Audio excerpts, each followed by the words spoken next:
Queridos, eu tenho uma palavra para compartilhar com vocês. Essa palavra aqui, eu compartilhei ela quando nós estávamos no prédio ali na São Louis de França, em 2017. E eu confesso para vocês, senti muito desejo de trazer essa palavra hoje para compartilhar. Eu sei que muitos de vocês não ouviram ela. Hoje nós tivemos a oportunidade de estar com algumas pessoas e teve pessoas que disseram: pastor, eu nunca tinha ouvido falar sobre isso. E eu vou lhe falar, talvez, não sei se você já ouviu, provavelmente você já tenha ouvido alguma coisa, mas se você não ouviu, eu quero chamar a sua atenção, porque se trata de um assunto tão importante para a vida de um seguidor de Jesus. Muito, muito importante, você vai entender. Eu quero ler um texto aqui, assim que eu ler o texto eu vou liberar o tema para você. O livro de Esther, capítulo 3, eu quero ler com você os versículos 7 e 8. Esther, capítulo 3, versículos 7 e 8. No primeiro dia, no primeiro mês, que é o mês de Nissan, no ano 12º do rei Assuero, se lançou isto é, sortes perante Amã, dia a dia, mês a mês, até o 12º, que é o mês de Adar. Então disse Amã ao rei Assuero: existe espalhado, disperso entre os povos, em todas as províncias do teu reino, um povo cujas leis são diferentes das leis de todos os povos e que não cumpre as do rei, pelo que não convém ao rei tolerá-lo. Eu quero usar, principalmente, quero que você pegue aí, o versículo de número 8 está a partir desse ponto seguido. Então, a primeira palavra depois do ponto é então. Eu quero que você me acompanhe, porque a essência daquilo que eu vou falar tem tudo a ver principalmente com essa primeira parte aqui. Ele diz: então disse Amã ao rei Assuero: existe espalhado disperso entre os povos em todas as províncias do teu reino, um povo cujas leis são diferentes das leis de todos os povos e que não cumpre as do rei, pelo que não convém ao rei tolerá-lo. Eu quero falar hoje sobre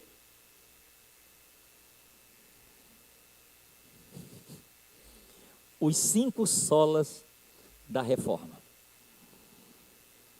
Seja bem honesto e me diga quem nunca ouviu falar nada a respeito disso. Levante a mão, seja bem sincero. Amém. Que bom, glória a Deus. Eu fico feliz por isso. A gente está tendo o privilégio de poder compartilhar com você hoje algo tão importante mesmo. Queridos, me ouça aqui, depois eu vou voltar no final para esse texto aqui que nós acabamos de ler. No dia 31 de outubro deste ano, dia 31 de outubro deste ano, a Reforma Protestante estará completando 507 anos. 507 anos que aconteceu a Reforma. Um monge alemão chamado Martinho Lutero, ele levantou-se veementemente contra desvios teológicos na igreja oficial. A mais provável fagulha de sua revolta foi a venda de indulgências, com a noção de que o perdão divino ele poderia ser obtido por meios financeiros. Consta que no dia 31 de outubro de 1517, ele pregou na porta da igreja do castelo de Wittenberg uma lista contendo 95 teses, nas quais propunha uma reforma na igreja, um retorno às sagradas escrituras. Foi com esse propósito que os reformadores, eles foram levantados pelo Senhor.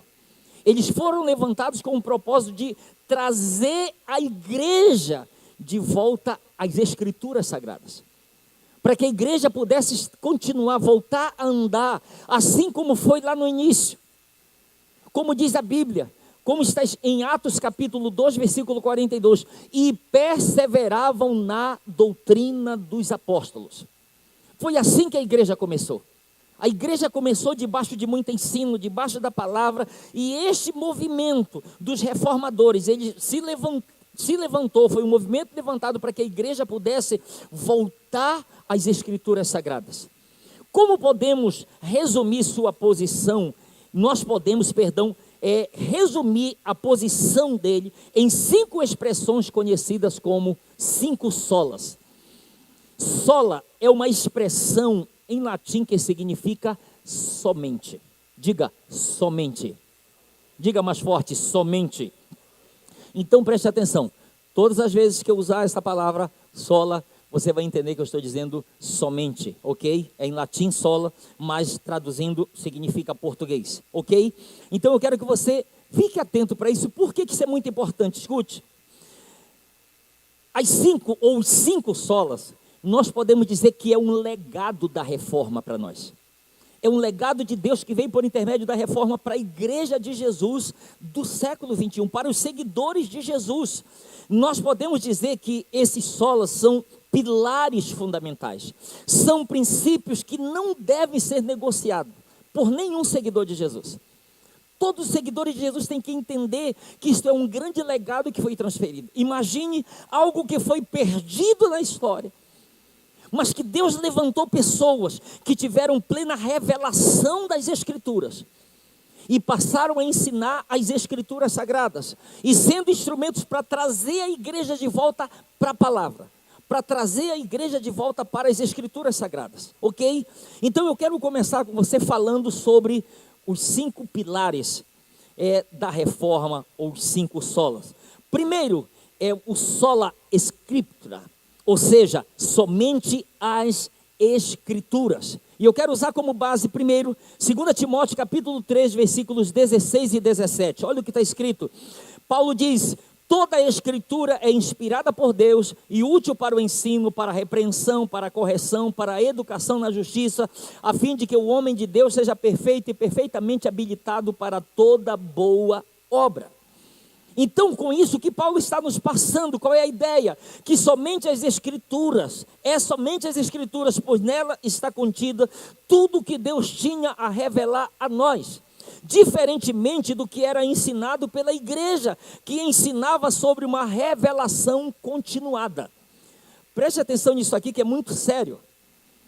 Tudo que Deus quis falar, Ele falou. Isto é tão sério que Paulo disse, Gálatas capítulo 1, a partir do versículo 6. Pegando o versículo 7, ele diz: olha, se alguém vem ter convosco e prega um evangelho que vai além do que nós temos pregado, e ele vai mais além, no versículo 9 ele diz: mesmo que seja um anjo que venha pregar evangelho que vai além do que nós temos pregado, seja anátema. Por que ele trata isso com tanta seriedade? Porque se você for ver com calma em Deuteronômio e em Apocalipse, nós vemos uma mesma exortação de Deus. Qual é a exortação? Deus dizendo: olha, das palavras que vocês ouviram, vocês não vão tirar nada e vocês não vão acrescentar nada. Em Apocalipse está do mesmo jeito: não tirem e nem acrescente. Mas apesar dessas exortações, o que nós temos visto? Provavelmente você já tem conhecimento de que está sendo feito, lançado novas Bíblias, sem algumas coisas que não tem a ver com a ideologia da pessoa, com aquilo que ela acredita, com aquilo que ela entende que deve ser vivido, defendido. Então ela busca uma base, e essa base vão pegar uma Bíblia que não tem algumas coisas que consideram condenatório. Então tira aquilo e o demais eu aceito.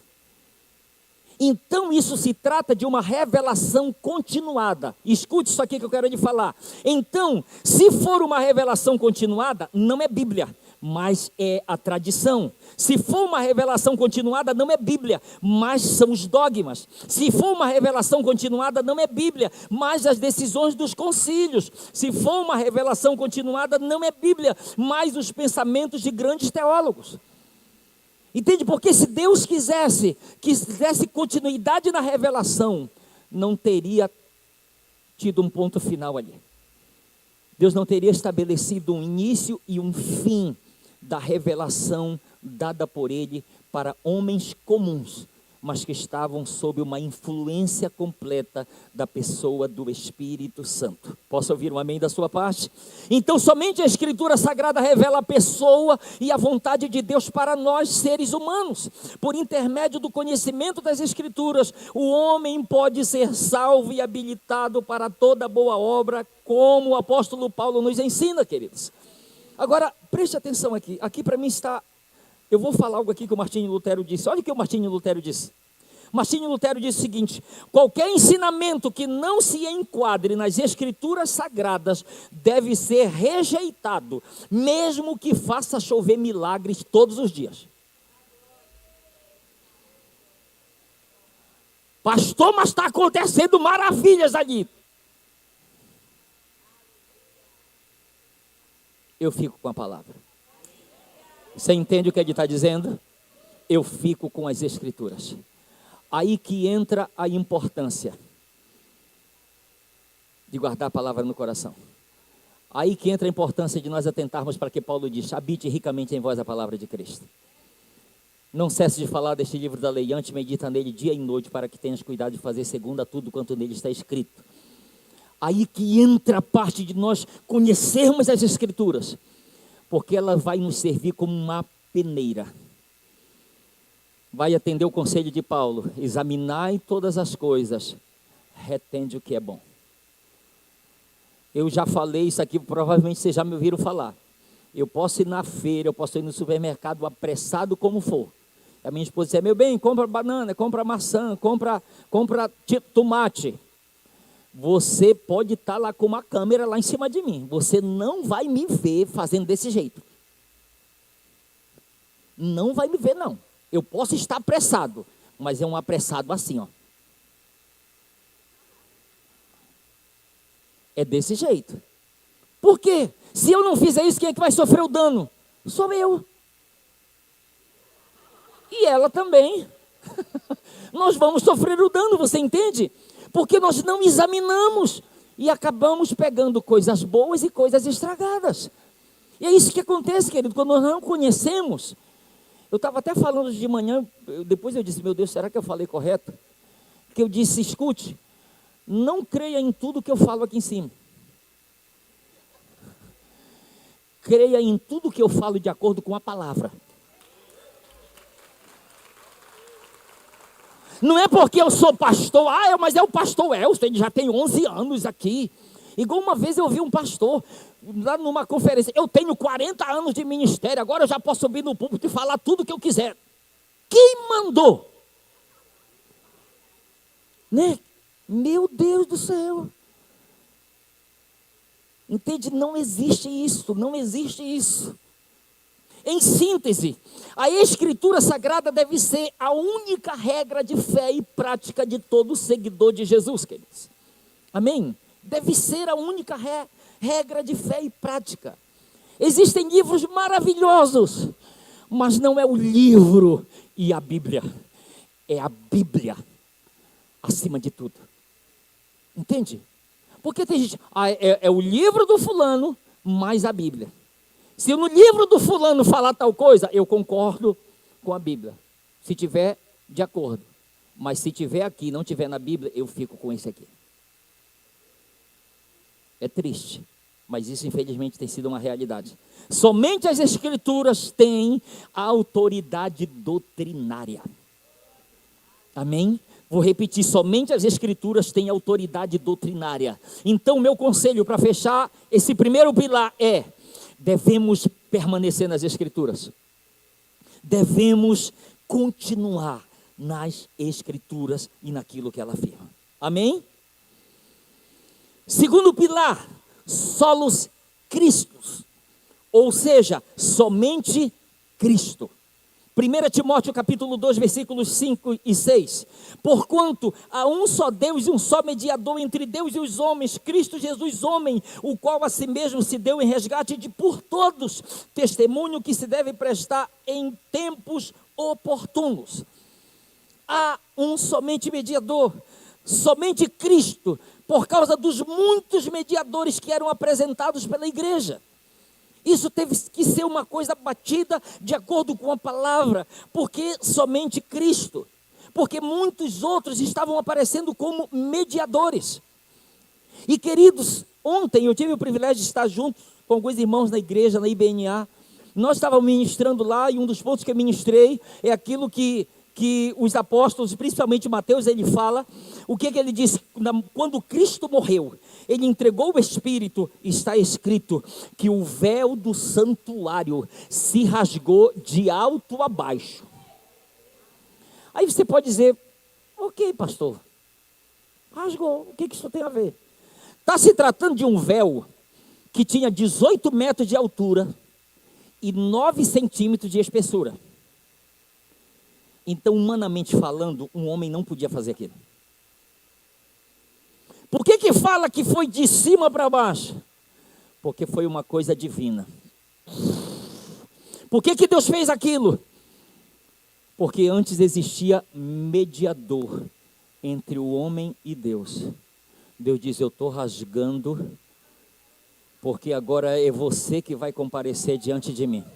Você vai ter livre acesso. O único mediador que você vai ter é um só. Jesus Cristo, meu filho. Único mediador. Então, era muito comum, e escute isso aqui que eu quero lhe falar com muito respeito. Um dos mediadores principais, além de Paulo, Pedro, João e todos os outros apóstolos, era Maria. Maria, ela é digna de ser admirada por todos nós, de ser respeitada e até honrada por todos nós. Porém, eu preciso dizer que apesar dela ser uma grande serva de Deus a ponto de se render à vontade do Senhor, quando o anjo apareceu para ela e deu toda a mensagem, ela diz, eis aqui a serva do Senhor, que se cumpra em mim conforme a tua palavra. Apesar dela ser tudo isso e ter reconhecimento, ser reconhecida, mas eu preciso afirmar que Maria não é intercessora e nem mediadora. Queridos, quem já assistiu aquele filme O Alto da Compadecida? Levanta a mão aí. Só quero te fazer um pedido, não apareça no céu com uma cartucheira. Viu? O homem aparece lá, está todo atrapalhado, todo errado. Aí o filho, vou parafrasear aqui, o filho diz, você não tem condições de ficar aqui. Sua vida lá foi muito errada. Valei-me! Não é assim? Aí o que aparece, quem aparece em cena? A intercessora aparece em cena. Meu filho, tá bom, mãe. Eu quero te dizer com muito amor e carinho, sem a pretensão de ofender ninguém. Maria, esta função não é sua. Não é dela esta função. Não é dela. Há um só mediador entre Deus e os homens. Jesus Cristo, homem. Jesus Cristo, homem. Ele é o fundamento, Ele é o edificador, Ele é o dono, Ele é o protetor da igreja, Ele é o único salvador e o único mediador entre nós e Deus. O apóstolo Paulo, olha o que ele fala, 2 Coríntios 5,19.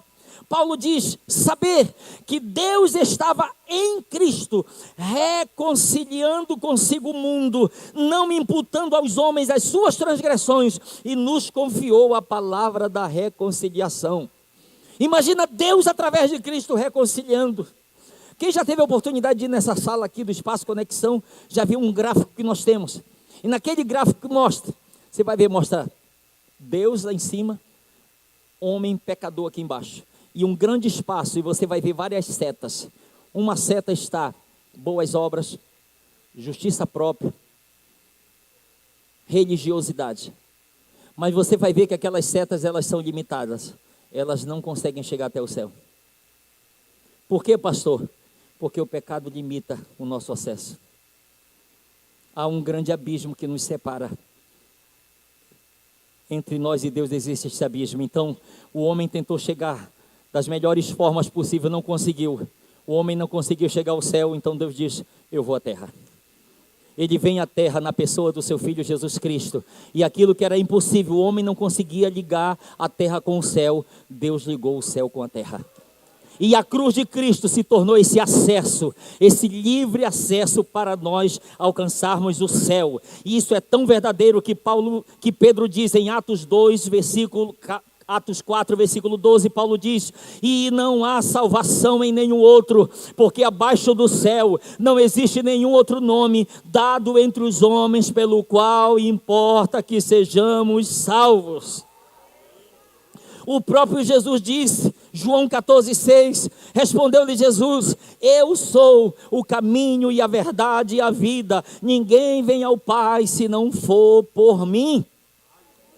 Solos Cristos somente Cristo, só Cristo, somente Ele pode nos dar a garantia da vida eterna. 1 João capítulo 5, versículos de 11 a 13. E o testemunho é este, que Deus nos deu a vida eterna. E esta vida está no seu Filho. Aquele que tem o Filho tem a vida. Aquele que não tem o Filho não tem a vida. Estas coisas vos escrevi, a fim de saberes que tendes a vida eterna, a vós outros que credes em o nome do Filho de Deus.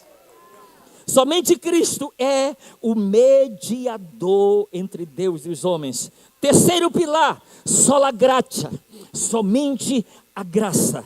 Me ouça, jamais alguém poderá aproximar-se de Deus alegando méritos próprios. A graça, isto é, o favor divino concedido a nós, apesar de não merecermos coisa alguma, é a única razão que justifica o fato de podermos nos aproximar de Deus.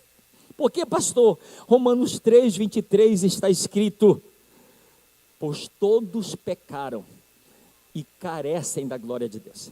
Eu estava pesquisando essa palavra, preste atenção que significa carecem.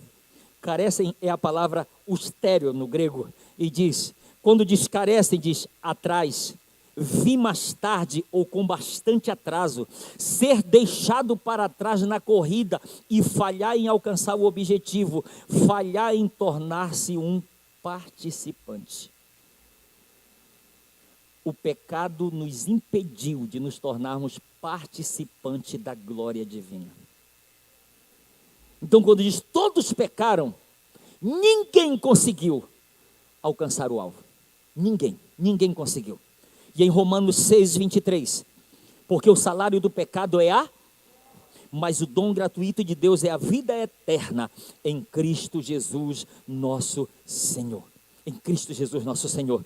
O ser humano morto em seus delitos e pecados jamais teria condições de se achegar ou de escolher a Deus por si mesmo. Por isso nós precisamos entender e aceitar que a graça é um ato soberano e não depende de nossos méritos. Foi por meio dessa maravilhosa graça que Ele nos deu vida. Efésios capítulo 2 versículo 1. E Ele vos deu vida, estando vós mortos nos vossos delitos e pecados. Efésios 2, 8 e 9. Porque pela graça sois salvos mediante e isto não vem de vós, é dom de Deus, não de obras para que ninguém se glorie. Deixa eu lhe falar algo aqui muito precioso. Uma vez eu ouvi uma história que me chamou muita atenção. Um professor, ele tinha um aluno bem carente que morava em um bairro lá, uma favela. Era de uma família bem carente, desprovida de recursos financeiros, bem humilde mesmo a família. E um dia aquele professor, ele vai passando por aquele bairro. Ele vai passando, quando ele passa da casa daquele menino, ele sente uma pedra na costa dele. Pá. Quando ele olha, ele só viu quase que o vulto, mas ele identificou que era aquele menino, aluno dele, carente, desprovido de recursos. Ele entendeu que era aquele menino que havia jogado uma pedra nele. Não foi na casa nada. No outro dia ele foi no comércio. Ele comprou um presente, mandou embalar e foi lá na casa daquele menino. Bateu. A mãe veio atender. Quando a mãe atendeu, ele disse: cadê o fulano? Está aqui. Chame ele para mim, por favor. Chamou. Ele o chamou pelo nome e disse: fulano, eu vim aqui trazer esse presente para você. Só que a mãe sabia o que tinha acontecido. O professor disse: fulano, eu vim aqui trazer esse presente para você. Aí a mãe tomou a frente e disse: não, professor, não dei para ele, porque ele não merece. Ontem ele jogou pedra no Senhor aqui. Depois que ela terminou de falar, o professor olhou para ela e disse: eu não estou dando esse presente para ele porque ele merece. Eu estou dando porque ele precisa. Imagina Deus dizendo para mim e para você: eu estou dando a salvação para todos vocês. Não estou dando porque vocês merecem. Eu estou dando porque vocês precisam dela. Amém. Nós somos necessitados disso e precisamos entender e reconhecer isso, que é deste modo. Então, diante deste entendimento, escute, sola gratia nos deixa bem claro que a única cooperação do ser humano para a sua salvação é receber pela fé essa graça maravilhosa. Essa é a única forma. Então, você já tem esse entendimento do que ela significa, da sua importância. Existe uma exortação da parte de Paulo. 2 Coríntios capítulo 6, versículos 1 e 2. E nós, na qualidade de cooperadores com ele, também vos exortamos a que não recebais em vão a graça de Deus, porque ele diz: eu te ouvi no tempo da oportunidade e te socorri no dia da salvação. Eis agora o tempo sobre modo oportuno, eis agora o dia da salvação.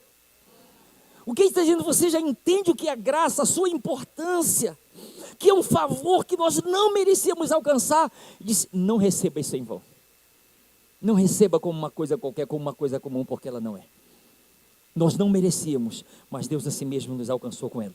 A graça é de Deus, aplicada por Deus e garantida por Deus. A graça é de Deus, aplicada por Deus e garantida por Deus.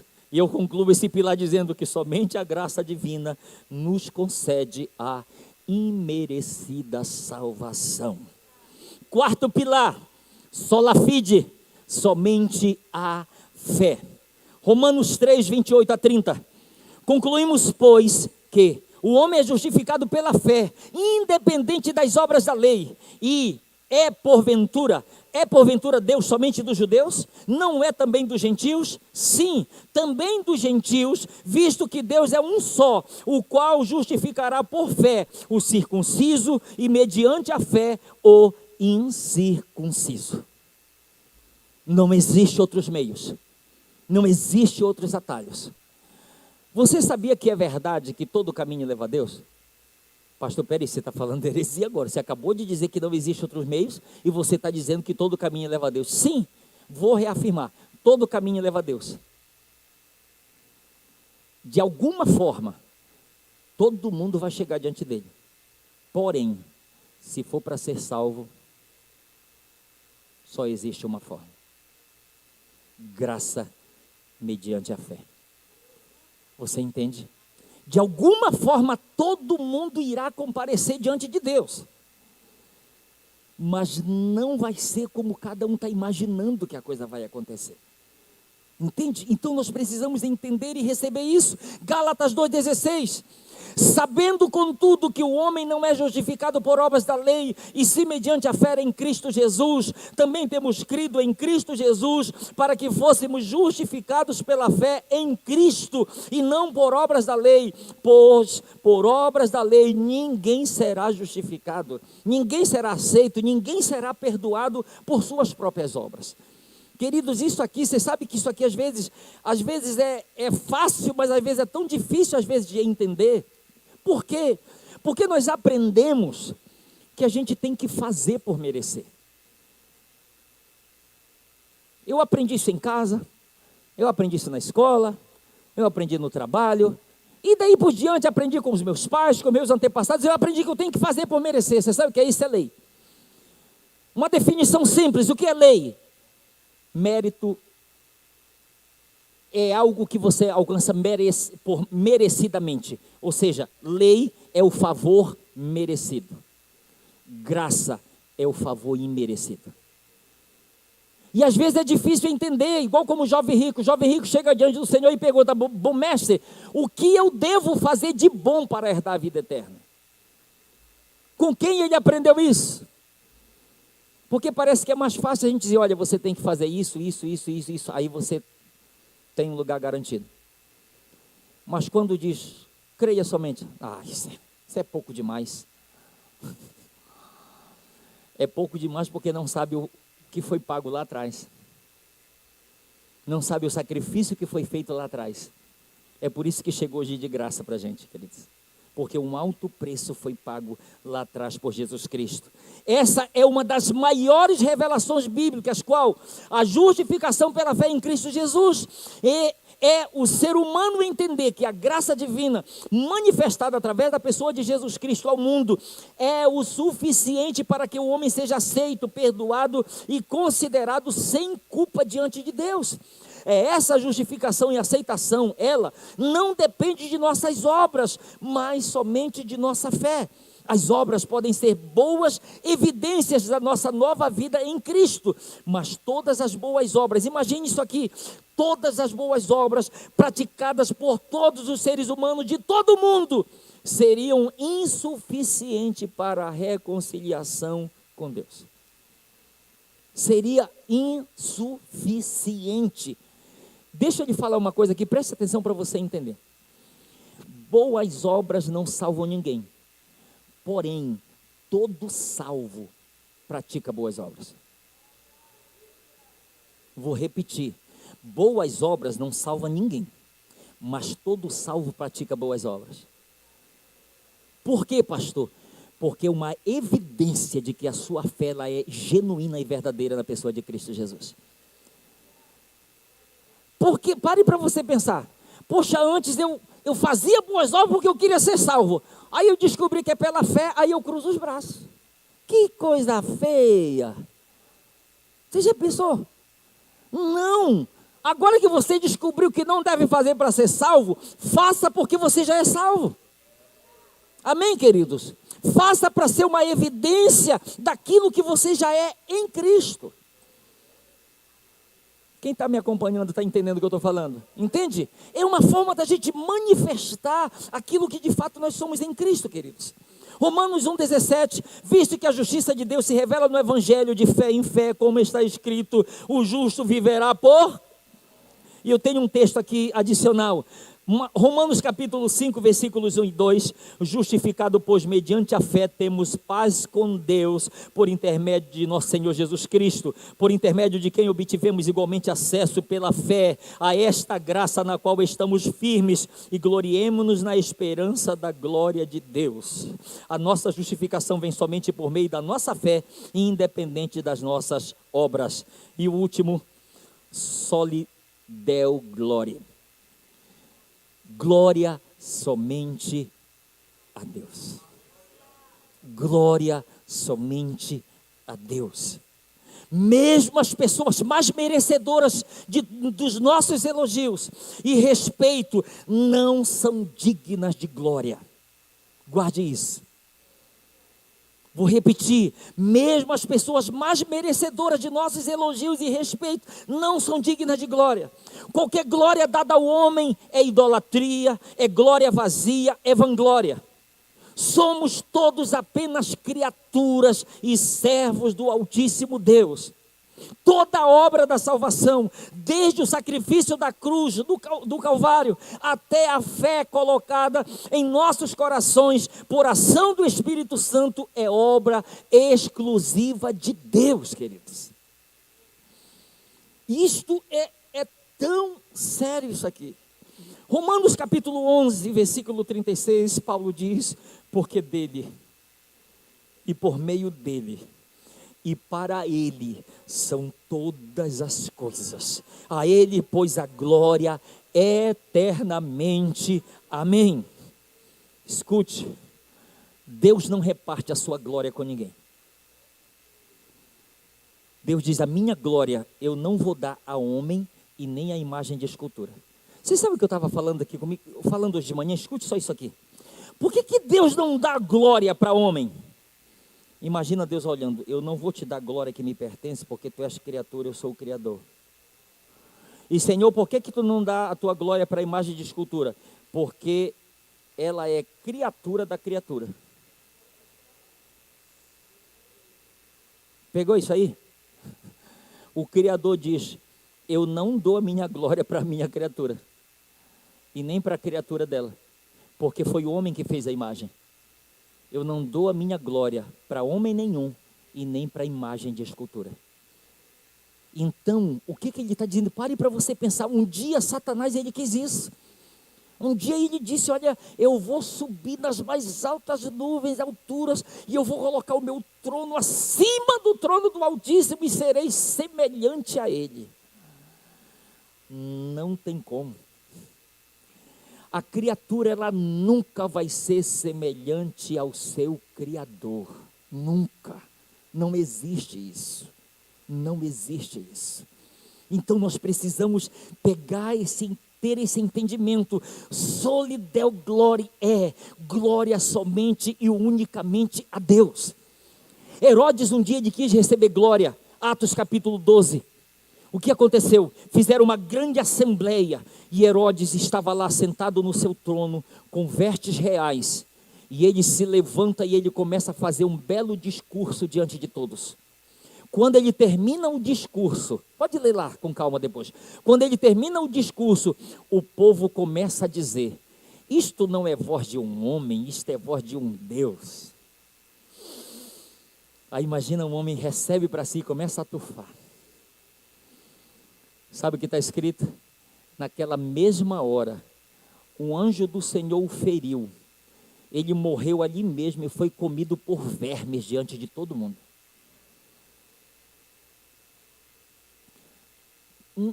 Surgiu de quem? De quem? Em quem surgiu a ideia, o propósito de tirar a glória que pertence a Deus para receber para si ou para dar para alguma criatura? Surgiu nele. Surgiu nele. Que foi que Jesus ouviu do inimigo lá no deserto? Tudo isto eu te darei porque me foi dado, se prostrado me adorares. Não dá para ele, me dá. Vai-te, Satanás, porque está escrito: ao Senhor teu Deus adorarás e somente a Ele darás culto. Ao Senhor teu Deus adorarás e somente a Ele darás culto. Salmo 115, versículo 1. Não a nós, Senhor, não a nós, mas ao teu nome da glória, por amor da tua misericórdia e da tua fidelidade. Amém. A Ele a honra, a Ele a glória. Que seja assim hoje e sempre. E deixa eu lhe dizer uma coisa. Um dia eu conversando com uma pessoa, ela me falou algo tão interessante. Deixa eu lhe dizer, não tenha dificuldade de honrá-lo como ele merece ser honrado, de dar a ele a glória como ele merece receber. Porque se tem uma coisa que nós vamos ouvir e fazer por toda a eternidade, é o adorar aquele que é digno de ser adorado. Nós vamos estar diante dele, daquele que merece todo louvor, toda honra e toda glória. Mas eu quero, antes de concluir, eu quero ler isto aqui com você, preste atenção. A verdadeira expressão do cristianismo qual é? A verdadeira expressão do cristianismo, é quando a Bíblia Sagrada ocupa o lugar central, quando Jesus Cristo é reconhecido e exaltado como o único e suficiente Senhor e Salvador, quando a graça de Deus é proclamada como única base da nossa salvação, quando a fé é o único instrumento ou meio de apropriação da salvação, e quando toda glória é dada ao único e verdadeiro Deus. Agora eu quero só ler o texto inicial, só o versículo de número 8. Então disse Amã ao rei Assuero: existe espalhado, disperso entre os povos, em todas as províncias do teu reino, um povo cujas leis são diferentes das leis de todos os povos. Eu quero ler na outra versão aqui que diz assim: e Amã argumentou diante do rei Xerxes: eis que há um povo espalhado e disperso entre os povos, em todas as províncias do teu reino, cujas leis e modo de vida são muito diferentes das tradições e normas dos demais povos, e que não se sujeitam às leis do rei. Porém, não é conveniente ao rei que tais pessoas sigam vivendo entre nós. Qual era a ideia dele? Rei, manda matar todos. Assine um decreto para que todos morram. Mas por quê? Olha aqui para mim. Existe um povo no meio de muitos povos cujas leis são diferentes E isso tem causado incômodo em muita gente. Muita gente tem se incomodado por causa desse povo. E o desejo é de exterminar esse povo. Mas eu quero dar uma notícia para o Amã hoje. Eu quero dizer, Amã, precisa matar não. Vamos permanecer nesse legado que nos foi transmitido. Porque existe um noivo que se comprometeu conosco. Ele vem nos buscar. Seremos arrebatados e haverá um grande casamento no céu. Haverá um grande encontro no céu e nós estaremos para sempre com Ele. Mas o que eu quero lhe dizer, antes de eu orar com você, eu preciso lhe dizer isso nesta noite. Se você diz que você faz parte desse povo, eu quero lhe dizer que a lei que você segue e serve tem que ser diferente das demais. Porque se não for, eu preciso lhe dizer uma coisa triste. Você não faz parte desse povo. Você entende o que ele diz? Ele diz, rei, há um povo espalhado e disperso entre os povos, é crente para tudo quanto é lado dessa terra. Em todas as províncias do teu reino, cujas leis e modo de vida são muito diferentes das tradições e normas dos demais povos, e que não se sujeitam às leis do rei. Olha aqui para mim, qual é o limite da minha obediência às autoridades existentes? É até essas autoridades não me mandarem negar o Cristo a quem eu sigo e sirvo. Esse é o meu limite. Eu vou honrando, respeitando até esse limite. A partir de agora você vai ter que negar, opa, a minha obediência parou. Convém que eu obedeça a Deus do que aos homens.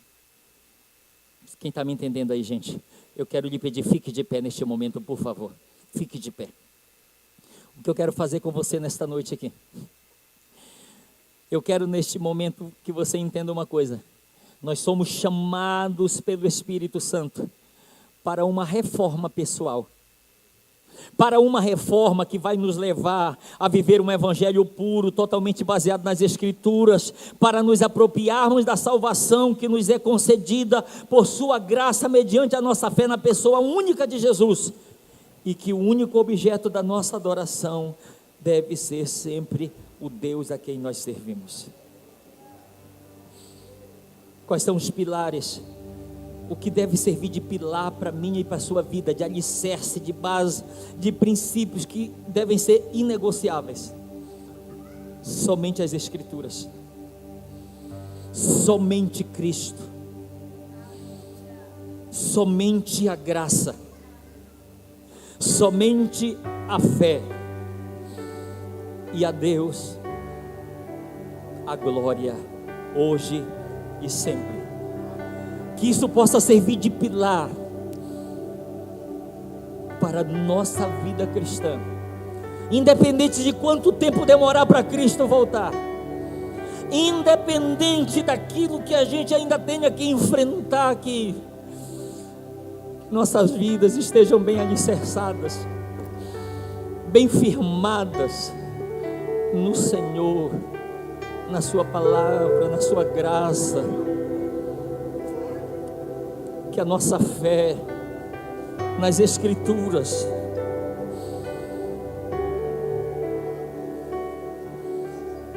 dispostos a abrir nossos corações para receber esse favor que nós não merecíamos receber, e hoje só estamos aqui por causa dele.